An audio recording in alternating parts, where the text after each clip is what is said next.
Okay. Good evening na pala, no? Guys, good evening. Ngayon, another walk-in buyer from Norsagaray, Bulacan. Partida, Norsagaray, Bulacan. Mga sikat na pamilya dito to. Mga kilala, well-known family dito to. Sir Richard Payumo, no? Ngayon, ang nakuha niyang unit, no, is 1911 Dragon natin, no, na 6.6. Pakita ko. See? Okay. Ito nyo guys. Color blue. Ganda, diba? Customize it. What good thing about this is pag kinasa mo, see, tingnan nyo yung barrel, hindi lumalabas. Okay? Naiiwan. Para siyang Robocop series na rin. Okay?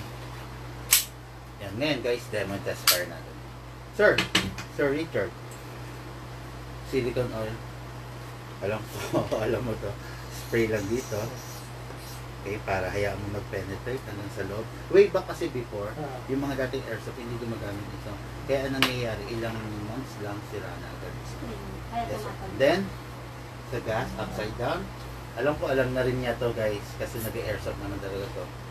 Okay, 6 seconds, okay na yan. Enough para sa full rounds. Ngayon, slide it down. Make sure na hindi mo mabibitawan, pwede mabasag kasi ito. Slide it down. Laglag dito ng bala.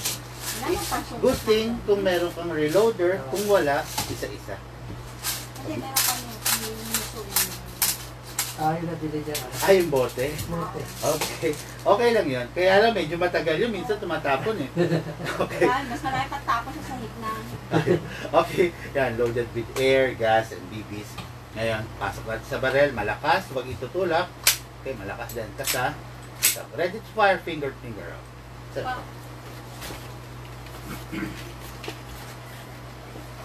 Sir Richard, pasuot na lang baka mag-bounce back yung bala.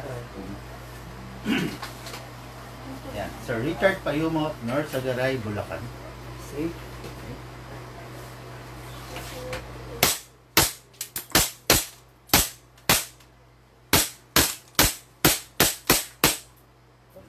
Okay, wala ng bala, indication. Then release magazine. Yes. Okay, release magazine. Then rest the hammer, press the trigger. Okay. So, yun lang. Box.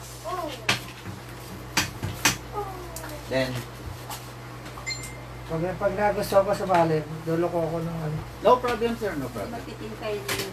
Jay, hindi siguro. Karama kami nun eh. Magtitimpay nito ni Jay. Hindi na rin po, hindi